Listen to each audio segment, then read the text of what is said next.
What's up, YouTube? I know it's been a while since I made my last video. Last night I actually sat in my car for 30 minutes trying to formulate my sentences properly, and it just did not come to me, and I just gave up. So I'm here now, and I really want to talk about something, so I'm gonna get right into it. So the title of the video gives it away, but the difference between a creative and an artist is a paycheck, and it's a status of employment. So let me elaborate. I think um, a creative is someone who works for someone, and then the artist is the the upper echelon of the creativity hierarchy. So a good example of that would be like fashion designers. Fashion designers are the artist, and then the people who are actually making the clothes or setting up the runways and stuff, they're like the creatives. Like they're not the person who is that gets the round of applause and the eyes are on them, I guess you could say. Like the new that's the label. Like their name is the label, right? Like obviously there's so many other people who are going to get credited for their work, but their name is the one that gets that glory, I guess you could say. And that's the artist. Um, and then a creative is obviously they make art. They are creative. Like both um, are creative, both are artistic, but um, one just gets it, and one gets the recognition, and yeah. So I want to kind of talk more about then what makes you an artist, or like what makes you a creative. Obviously, you can't become an artist without have been a creative first. I think it's so important to have played your part, suffered, and done a lot of shitty jobs and just creating for other people or creating kind of meaninglessly so you can have your limelight and be that person who gets the title of an artist. Which is another thing I want to talk about, is that I don't think you should ever call yourself an artist. I don't think an artist should say, "Hey, I'm an artist." Cuz I kind of on my Instagram bio, when you switch to a business profile, you can change what you do and whatnot. My thing says artist, and I think it's a bit of a pretentious word. I'm gonna change it there. I don't like that angle. It's a bit of a pretentious word, just because why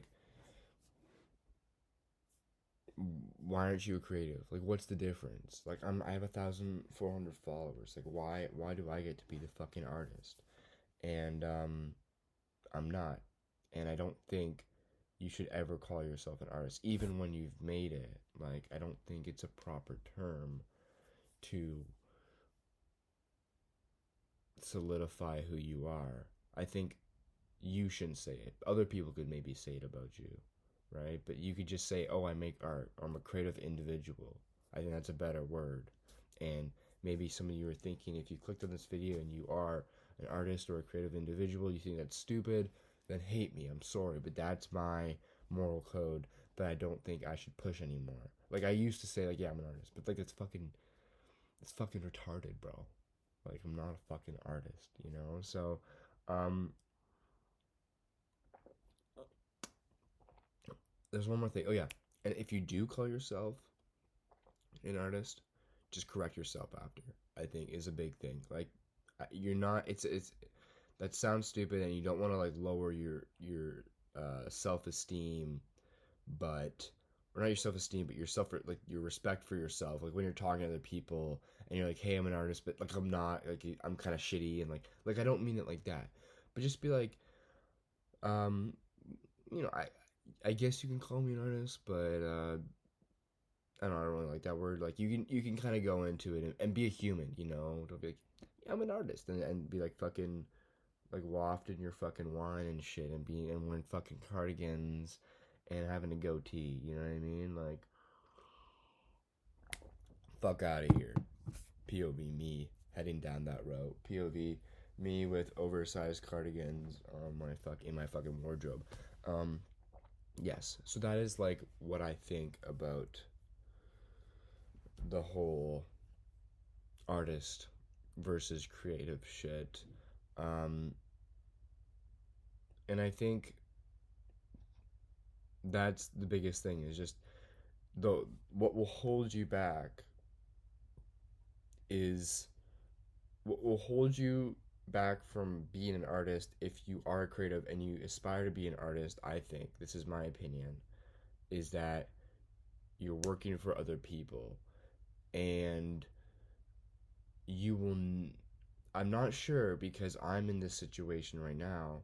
I'm in this situation where I'm kind of cutting off. I'm not cutting off, but I'm taking. I'm not saying, "Yo, let's work together. Yo, let's work together. Yo, let's work," because I'm not chasing a paycheck. You know, it's kind of like you kind of have to accept the starving artist for a while, which I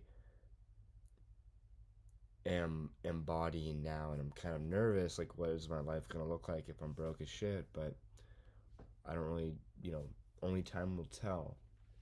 But I'm just saying, like, you kind of have to let yourself be in this shitty situation for a bit. Obviously, you can work a normal job and have other sources of income, but like for creative endeavors and creative pursuits, I think stepping away from working for other people will just help you um, find your own style through you, because you can find your own style through doing jobs to other people, but it's like,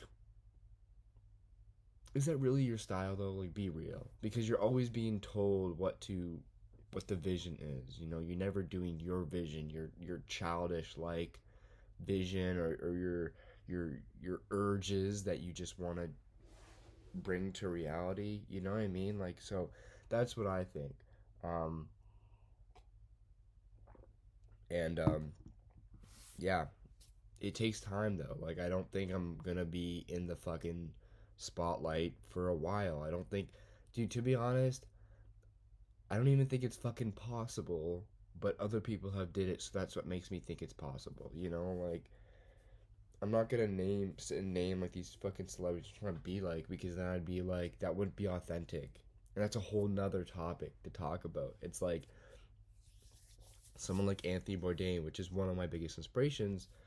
Um, he talks about, or not talks about, but if you just look at his life, like, he was just 100% authentic, always himself, and like, obviously towards the end of his career he became like a lot more particular when it came to like the shots and the show, and that's when, you know, things started going wrong in his life, and then eventually it led to his demise. But majority of Anthony Bourdain, like who he was and what people remember him by, like authenticity, you know, is so, it's so like pushed, you know, like that's his like fucking brand, you know, like that's who he is, just authentic. And if you look up to that and say, "Oh, I want to be that," that theoretically makes you not like non-authentic. That makes you inauthentic. If you say, "Oh, look at this authentic person. I want to be as authentic as that." That's inauthentic as it of itself. So it's kind of like fucking contradicting, because I think you just have to take who they are and take it in, bury it inside, and then just proceed with your life. And maybe some of their moral codes and their ideas will shine through um, your way of life, and it'll like it will motivate you, in like your motivations will be kind of in tune with their motivations, but it won't be like because of them, you know. It'll just be like, it'll kind of come off as a random thought or a random idea, but really it was just buried deep inside of you. And yeah, okay, I'm fucking yapping there, but yes, that is creatives versus artists, authenticity. And then another thing I want to talk about is that, so I have my guitar right there, and it's actually my brother's guitar that I'm trying to learn. And I think, yeah, like back, I guess, yeah, back to the creative shit. Um, I think it's really important to just learn the arts as a whole. Like, even now, like, learning guitar and stuff, like, I've only been learning for a couple of days here. I can't lie. Just like practicing, just practicing that shit, like, it's such a relaxer, and it's really nice because typically, like, I guess my main medium of arts is like video or VFX and photo. um so it's kind of nice to just have another medium of arts that is also beneficial and that could also help me in other ways that, like, I might not think about. Like, that sounds stupid, but like, if I just do this for a while, I might have an like I might just do it because I want to do it, right? I just want to cover songs. That's a good way. Like, I want to learn Mr. Jones by Counting Crows. Like, that's why I'm playing right now. Or I want to learn Like a Stone by Audio Slave. Like, those are just really big goals, or not really big, but sorry, I don't even know what the fuck I'm saying. Those are just like, I just aspire, or I'm just very ambitious to learn guitar so I can play those songs. But you never know. What if I have an original song idea that comes up, and then, or someone's like, "Hey, I'm looking for a guitarist." Like the shit like that would just, it could just happen. So it's like, why not just be prepared? Why not just fucking learn that shit? Um, and yeah, that's what I think about learning guitar and music, and like every other kind of medium of art. I just think it's important to just have in your toolbox. You know what I mean? And that's really it. Oh yeah, sorry. I'm just looking at my notes app. I have a few things here. I could talk about. I just want to talk about one more thing because I don't want to make this video too long. But I got some time. Don't want to make it over like 18 minutes. Um, being being broke. I know I talked about like starving artist, or like, I don't, only time will tell what my life will look like because I'm like taking less jobs. I mean, I wasn't even, I'm gonna be real. I wasn't even making a lot of money before. A lot of the jobs I did were like passion projects for other people, or I got paid, but it was like a very little amount. Um, it was a lot of volunteer work, and I didn't really realize that until like 2 months ago, where my friend was like, "Dude, I'm gonna be honest with you. Like, you need to hold yourself accountable, or like, you need to like fucking lock in and be like, yo, I'm worth this much," because he was getting paid fucking lots of money, and I'm not gonna say how much of that money it was, but like, for simple jobs that I've probably done, um, I should have got paid like way more, you know. Like, I could have, like, honestly, I really could have. But I think there's like this, obviously there's the quote like, "Don't take my kindness for weakness," but definitely it was weakness, bro. Straight up, like, it was definitely my fucking weakness, because it would make shit. First of all, like, you gotta charge, like, you have to charge for it to be serious. Because if you're saying like, "Oh yeah, like, give me $100," it just becomes like this fucking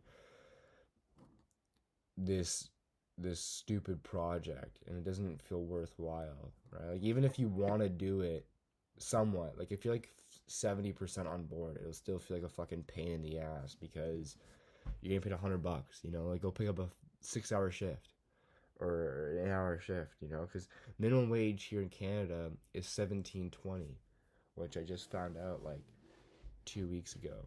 So there's this project I did, and I was getting paid, uh I think it was like, yeah, I got paid 150 for 2 Instagram reels, plus like, so that's like, it was around like 12 hours of editing, and then I broke it down, and I'm getting paid under minimum wage. So I'm not gonna say how much I got paid, but because it's kind of embarrassing, I'm kind of pissed about it. But yeah, under minimum wage, which fucking sucks. So that was like, okay, no more.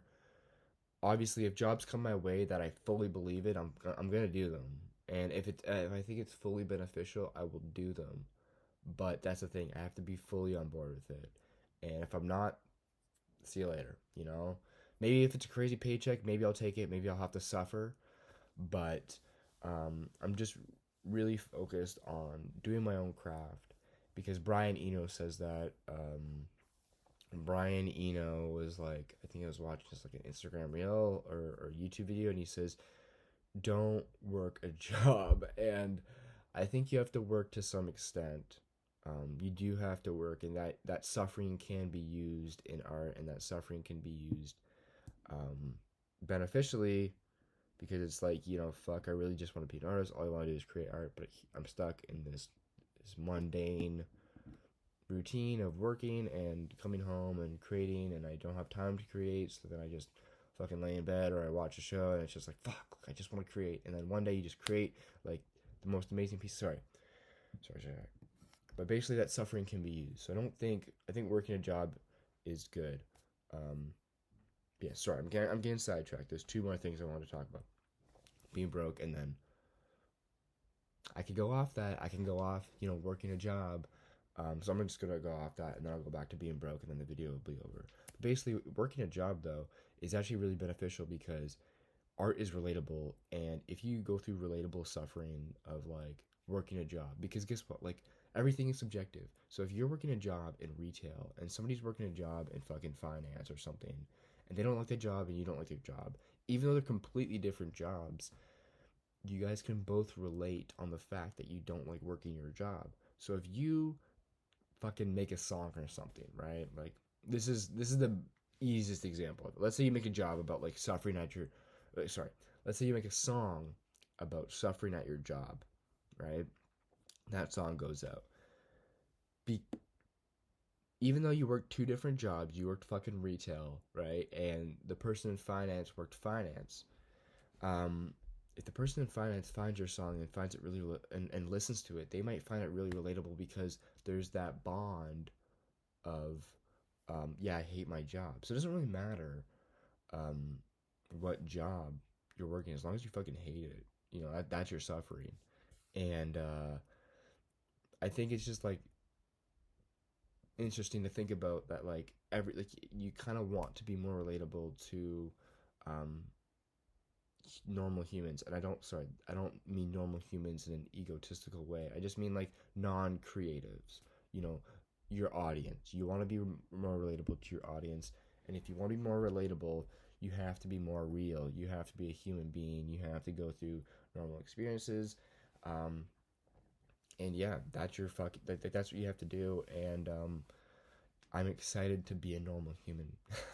That sounds so stupid, but and I am a normal human right now, but I think there's just a lot of normal human things that some people might be like, nah, like that, like that's like, how is that gonna impact me? Like, um, that's not part of my art, therefore I'm not gonna do it. But everything you don't want to do is your suffering, and everything that is your suffering will shine through your work. So the best art is through intense suffering. David Cho. You can make great art when you're happy, but the best art, the best, number one, the pinnacle of art, comes from intense suffering. So therefore, should you put yourself through intense suffering to create the best art? Yes. You purposely put yourself through the intense suffering for the best art. Am I in intense suffering? I don't know, because suffering could be subjective. Because if it's the worst you ever felt, or it's the worst you ever been through, it's the worst you ever been through. So, okay, so I'm just going quote for quote right now. Okay, it's at 19 minutes. All right, you gotta lock this in because I'm not doing no cuts. I'm not doing no cuts in this video. Okay, last thing I want to talk about. Last thing, okay? Being broke. I have around $1,500 in my bank account. I'm gonna be honest. I've made some progress. Made hella progress. Just in November, I was at like fucking $15. Okay, so fucking 100x. No, wait. 10x my bank account, I guess, right? Yeah, so like 10x to my bank account. What's that 100x? I don't even know. Okay, sorry. It doesn't even matter. I was broke for a long time. I'm still broke. I'm still really broke because guess what? I still have my fucking bills to pay. I still have to pay fire insurance. I still have to pay. I'm going to school, so there's lots of fucking gas to pay.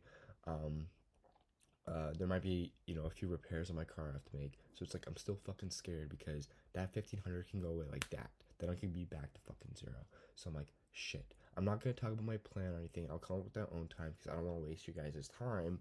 But um, there's a lot of things that I'm like, yo, I want to get. Like even on that whiteboard, if I could show it, it says Sony A4, Sony A7 IV, right?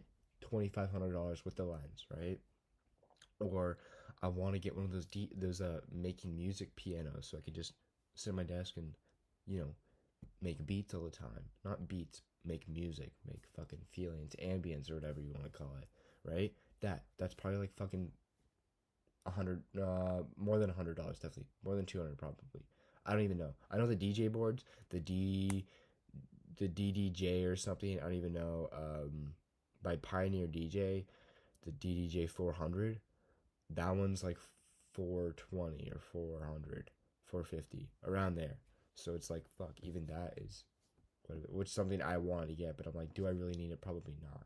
So the main purchase is like okay, like a new camera, right? New camera or like something like that. But that's still $2,500. There's still $2,500, and I'm like, fuck, okay. Then I also have like, I have normal bills to pay. And I'm like, fuck, okay. And then I also have, car. I have to pay off my car, and I'm like, fuck, that sucks. And then I also have school, and then I'm like, fuck, that sucks. And it's like, I want to do a trip to the States. And I'm like, fuck, there's a lot of things that I want to do, and it really sucks because I'm like, and I'm also getting less shifts. So I'm like, damn it, I'm not gonna be able to actually make profit. I'm just gonna be surviving, working paycheck to paycheck. So it can be really stressful. And I think that stress though, there's a sense of urgency. Um, like I saw this thing actually just now on TikTok. It was like flow state is like boredom and anxiety, and then when they come together, you just fucking lock in. I don't really care about the boredom part, but I think anxiety is a tool, and if you use anxiety and you use it as like a sense of urgency or like fuck, I gotta actually do this like right now, then you just lock in. So, um, I'm not really sure on what my actions will be, but I just think being broke um will hopefully improve my creative ability, not creative ability, but um my sense of urgency. I guess I sorry, that's the third time I used that word, but I'll just lock in more straight up. But that's the end of the video. I'm gonna make a video. I was gonna make a video about looks maxing. I don't really think so. Maybe if I actually like fully lock in, but I'm kind of in this process of like letting myself like I'm just like not picking at my skin, and I'm not trying to like look at myself that much. Even though this whole time I've been looking at myself, like this entire time I'm staring at the fucking photo booth. You know what I mean? So, um, I don't really want to do that. No more looking at myself. No more like analyzing my insecurities. Just fucking and then go the other way. You know what I mean? Like pass by the mirror, look at it, and then go. Like don't fucking examine everything that you hate. I think it's been helping. I've been doing it for like a week or so. No picking, and then losing face fat. Yeah, maybe next time you see me, I'll be fucking locked in, but probably not because I think next week I was gonna make a video on Thursday potentially, because that's like an anniversary of this project I did, and then end of the month I want to do like a presentation about like the help, which is something I wanted to talk about, but I'm not because this video would be too long. So yeah, I'm gonna go. I'm gonna go play the guitar, and then maybe I'll yeah, go hit the Stairmaster to lose that face fat. But yeah, I will see you all later. Thank you so much for watching and sticking around. I will timestamp this video. Okay, bye.